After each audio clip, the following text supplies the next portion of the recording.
India's female contribution to the workforce is abysmal as per a World Bank report, which has ranked the country as 120th among 131 nations.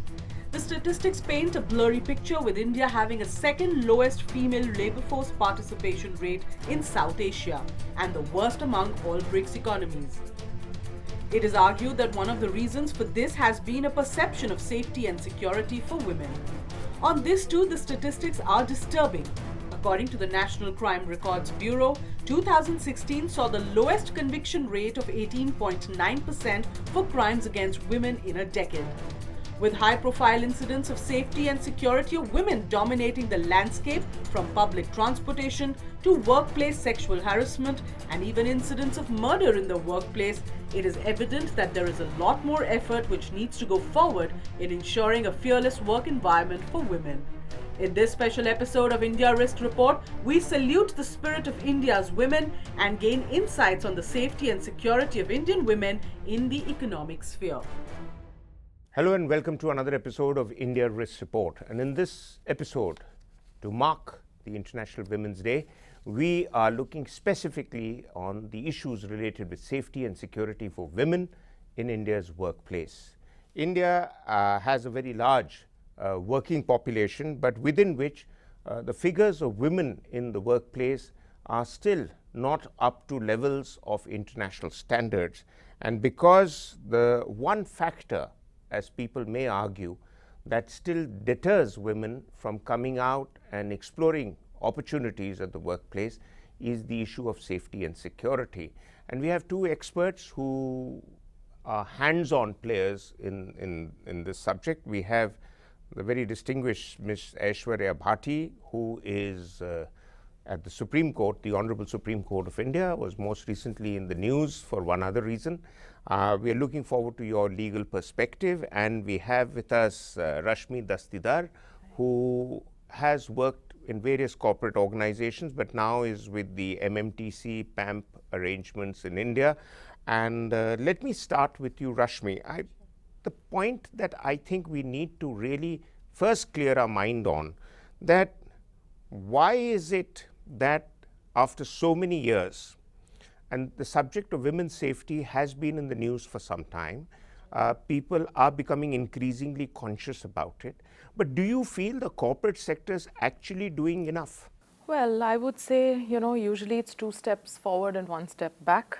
A lot needs to be done, but we should definitely recognize the fact that corporates are waking up to the fact that the only way they can hire women and retain them is by having policies in place, by letting women discuss in focus groups how would you feel safe in your workspace. It's no longer about we just telling women that this is what we have done, you need to change behaviors, men need to change behaviors. We've moved away from that conversation. Our conversation is about how do you have change that is led by women, and how do you make them feel safe? What does safe constitute? And this is something that every woman coming into a workspace needs to answer.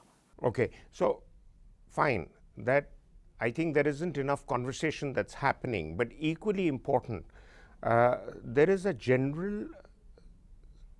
two-sided view about the legal perspective on this. One is that in some areas, the law has been strengthened considerably to give women the benefit of doubt, to give women the chance to use the legal framework to allow the detractors to women feel a bit nervous about how the law would come down. And I want your perspective on that. And equally important is having the laws is a good thing, but enforcing that is a bigger challenge. You've hit the nail on the head. I think, laws-wise, India is one country that would fare very, very high. The kind of laws that we have to deal with women-specific offenses, women-specific issues, sexual harassment at workplace.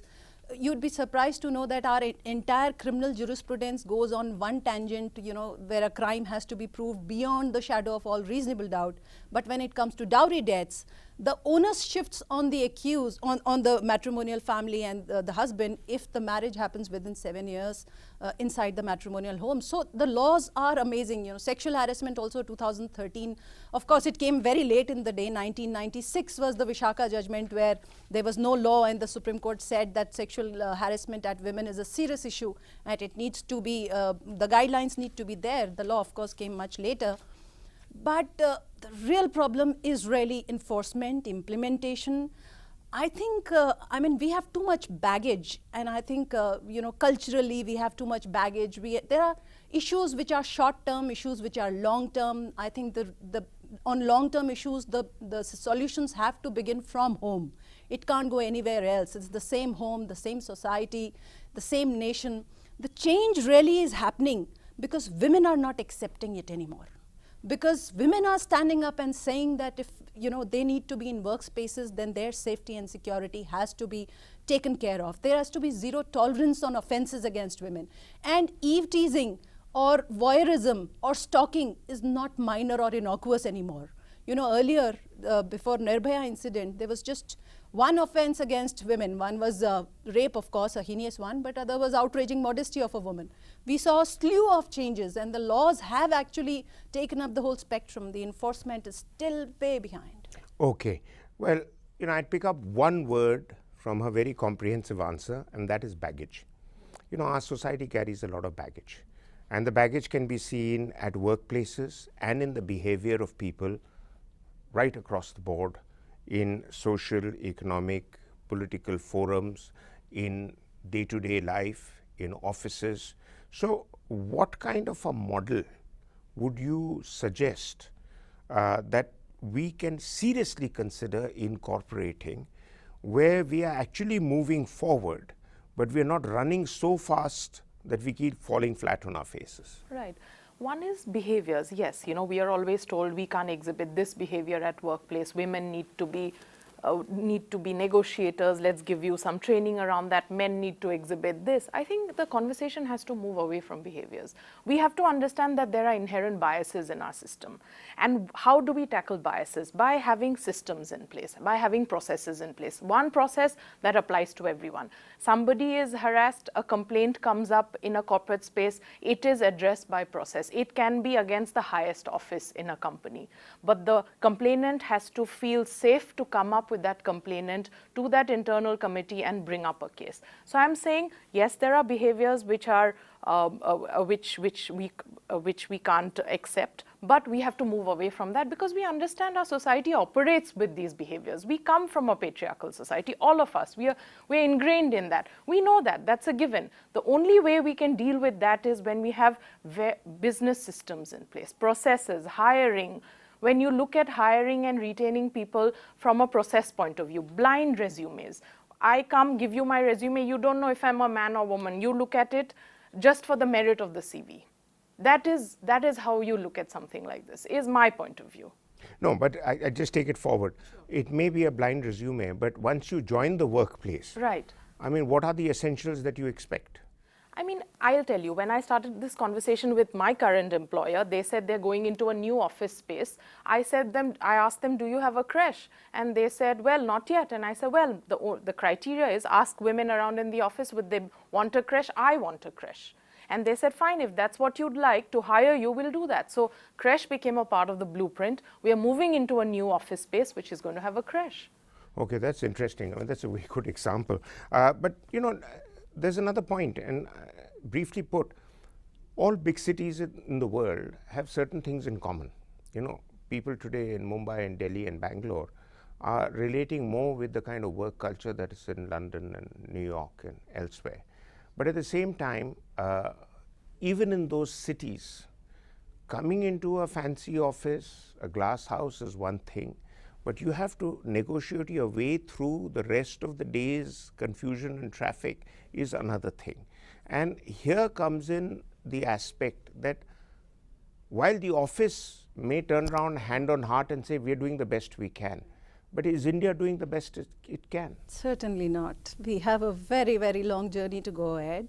and the public spaces in fact, it's more so in cities. I think villages, maybe because people are more proximate with each other, they know each other better, so there is less chance of those seemingly, security-related, safety-related offenses against women. But in bigger cities, anonymity gives a big handle to people to get away with things, and so our public spaces in big cities is a huge, huge challenge. And when I say public spaces, I mean the transportation, whether it's buses, metros, trains, whatever way we are looking at. There has to be a complete overhaul, and there has to be a zero tolerance. I always remember my mom used to tell me the story that as a young girl, when she was teased, there was another woman walking on the street, and she comes from a small town in Rajasthan, and the woman actually stood up and said, "How dare you?" She pushed that man. In Delhi, do you think somebody will do that? You'll get stabbed for doing it. So everyone needs to really pitch in. It's not a women's problem. It's not my problem alone. It's not her problem alone. If one half of our population cannot go about giving their best for the society, for the nation, then it's a huge problem for the nation. Yeah, you've touched on a very sensitive issue, and we'll come back after a break to really look at how we can address the issue of not just providing women safety and security, but how to educate the larger mass of India to respect the space that women occupy. But that after a break.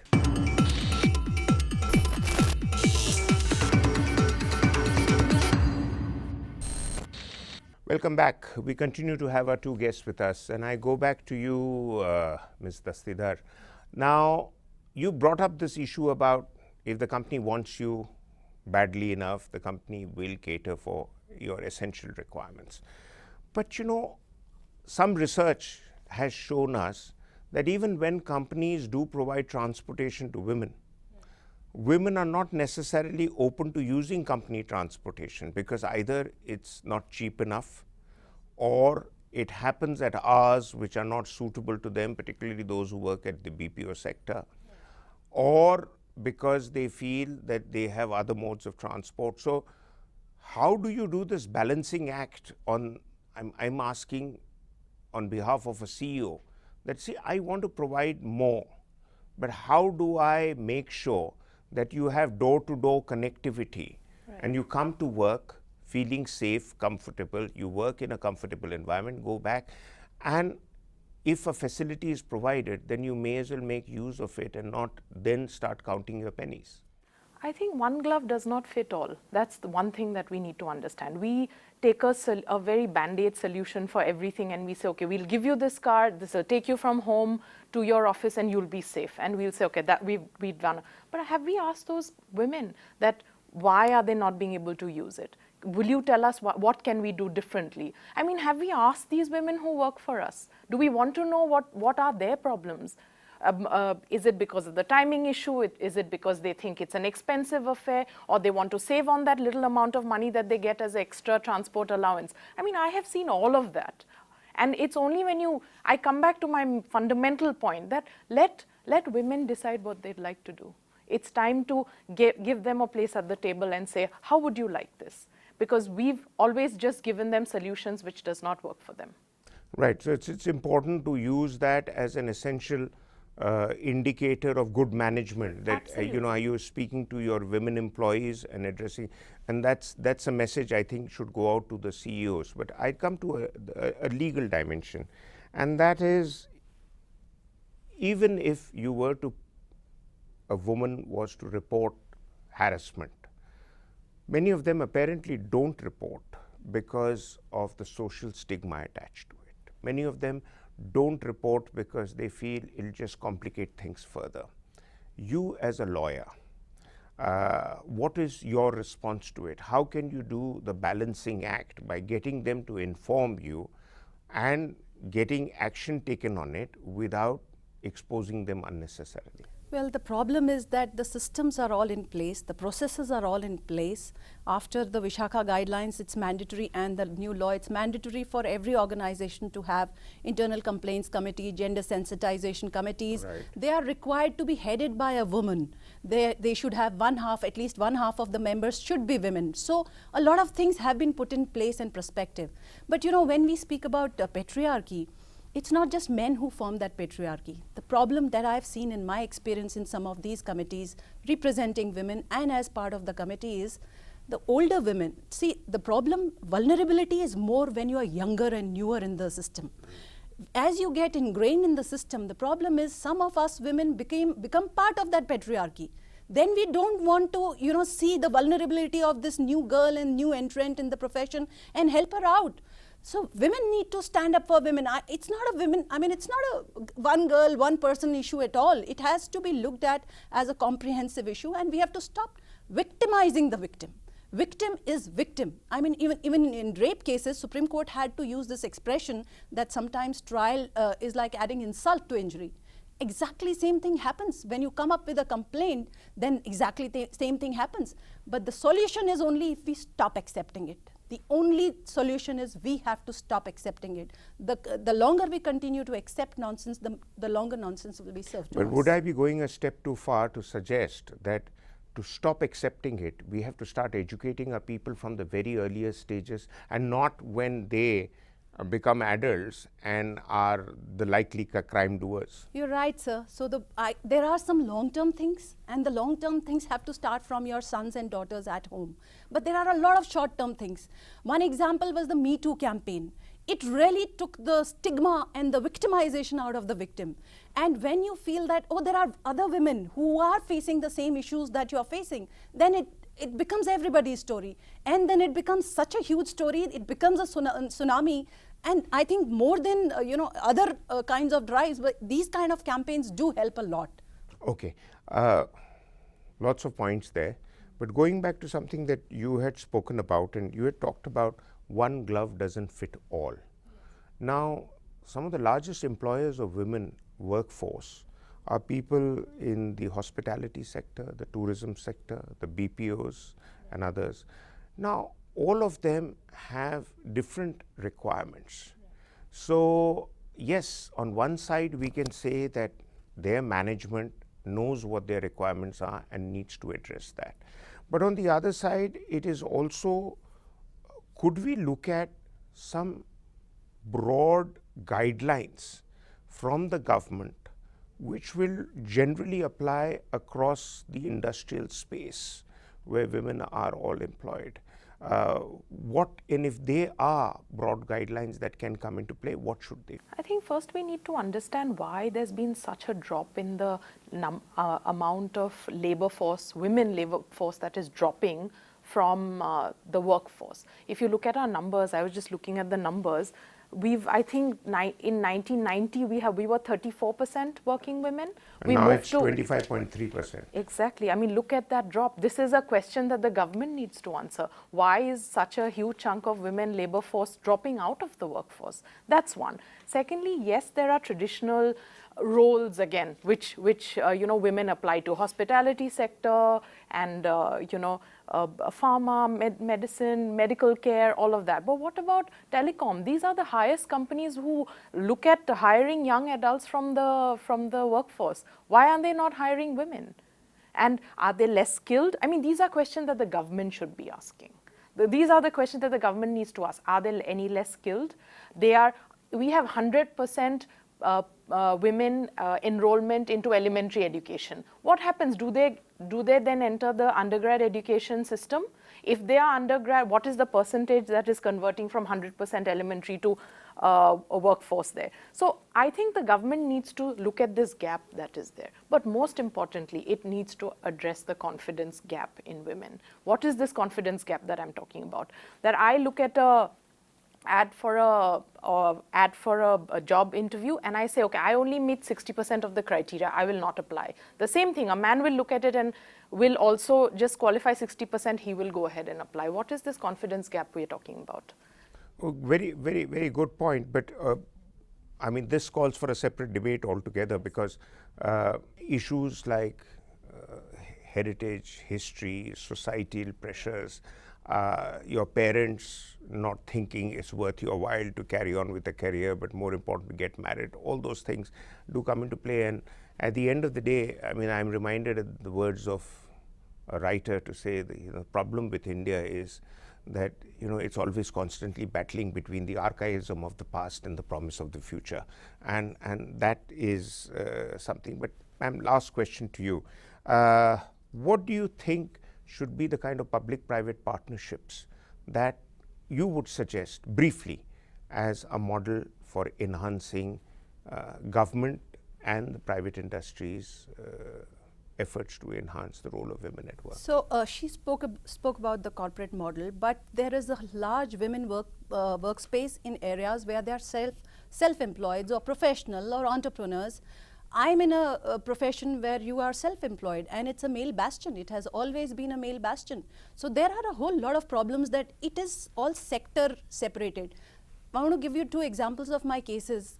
Doctor in the Delhi Health Services, because she's a temporary doctor, she will not be given the full maternity benefit. Now that hurts, because today's women want to go out and break the male bastions. Not really break, but they want to make their presence felt. But they don't want to give up the traditional roles, not all of them. Talk about the forces, the defense forces. We still have the permanent commission matter still pending in the forces. So stop symbolism. Women are good enough to carry on the roles today, and you take them. Don't dilute the standards for them. For whatever sector you're looking at, don't dilute the sectors, but don't do symbolism. If she's good enough for short service commission, she's good enough for permanent commission. Well, lots of important issues have been raised, and quite clearly this is not the last word on the subject. But thank you very much for being with us on the show, and we have quite importantly, most importantly, brought out the fact that women are ready for the bigger challenge. Society has to give them greater opportunities, and the job of the government and the corporate sector is to facilitate that. We'll be back next week with another episode. Until then, goodbye.